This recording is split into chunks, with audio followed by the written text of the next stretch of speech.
Hey guys, welcome back to my channel. This video is very special to me because it is about Disney, and I love Disney. It is very close to my heart, and I recently moved back to Florida, and just a couple days ago I got annual passes, so I will be going to the parks all the time. So if you want to dare me to do something in the parks, if you want to see me do something in the parks, or you have any questions about visiting Disney, please DM me on Instagram, put it in the comments below, or email me. There'll be links to all of that down below. I love to talk Disney. Ask me anything. I'm gonna like word vomit all over you about Disney. All right, so let's get started. These are 5 ways that Disney is now different post-pandemic. I don't wanna get hit by any YouTube rules mentioning very sensitive words. Okay, so number 1, masks. The mask mandates have been going back and forth depending on what Florida is doing, what that particular county is doing. At first, masks were mandatory in all spaces. Then they took a little step back and said, you know, the majority of people are vaxxed, employees and Florida residents. Maybe face coverings will only be required like in crowded areas, like when you're in a line or when you're like in a crowded space, things like that, when you're riding something. But now it's kind of like up in the air. They've been changing it every single month. Right now it is September of 2021. So Disney is requiring face masks in crowded areas and when you are not actively eating or drinking. We'll see as vaccination rates go up, if they feel safe enough with who they are consulting with, that they will eventually lift them, and maybe one day we won't have to ask our children to wear a mask. I know my kids would be super happy about that one day. Number 2 is reservations. This is very important. Please listen. If you want to visit a park inside of Disney World, you need a reservation. I know you bought your ticket, but you need to reserve your spot at that particular park. If you show up and try to scan your ticket and you do not have a reservation for that park, there is a chance that they will not let you in because they are at capacity or all the reservations are already full for that day.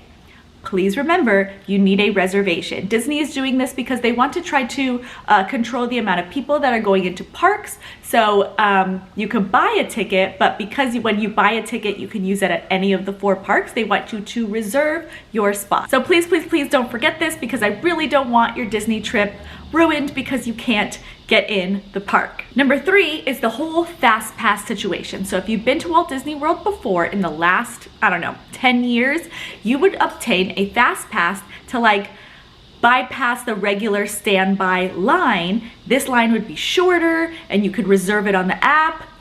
Totally gone, guys. There are no more fast passes.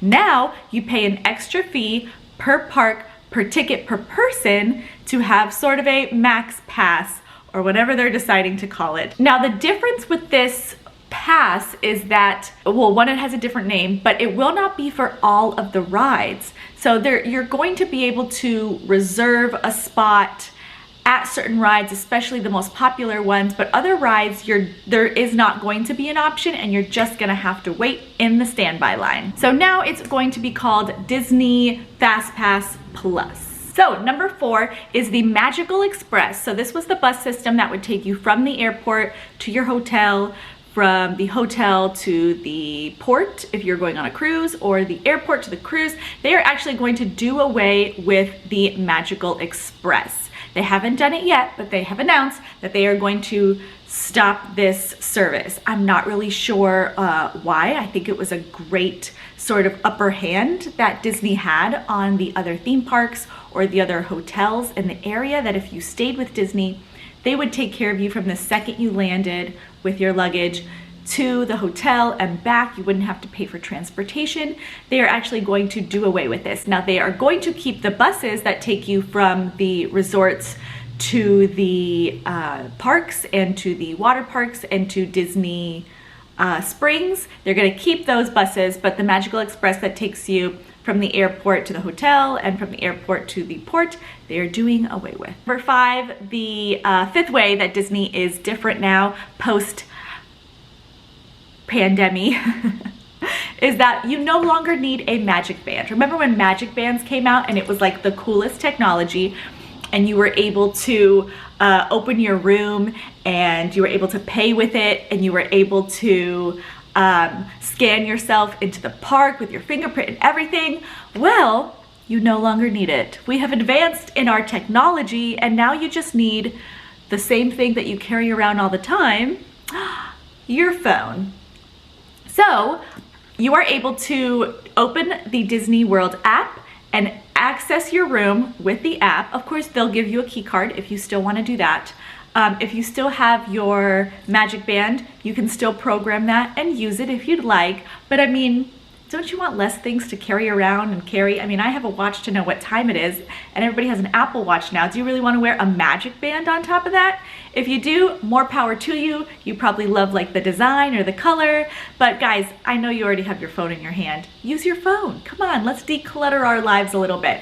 So you can actually access your tickets, enter the park. You can also pay with your phone. You can also access your room at your Disney hotel. I did want to mention a little bonus. Of course, there's tons of ways that Disney is different, but I really wanted to focus on a very positive change. This is a bonus. Thank you for sticking around to the end of this video to get this bonus.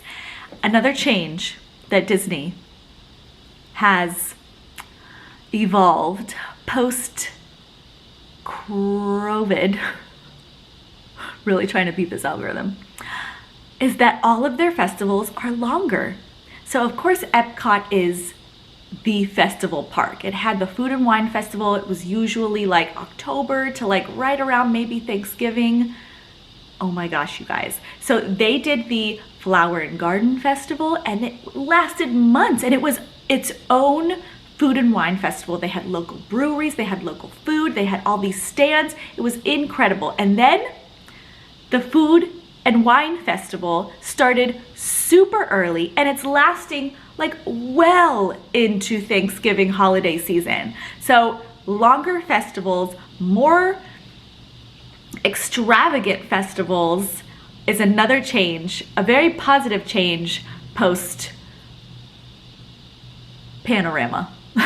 Thank you guys so much for watching. I can't wait to bring you more Disney content, more travel content as our beautiful world starts to open up again. Of course, let me know where you're watching from. Put it down below in the comments if you have anything to add, because I know Disney news is always updating, and there's so many websites and apps and Facebook groups that are constantly updating. So if you have an update, please put it down below in the comments. I would love to talk about this. And of course, I will see you next time on the next video. Thank you so much for watching. Bye.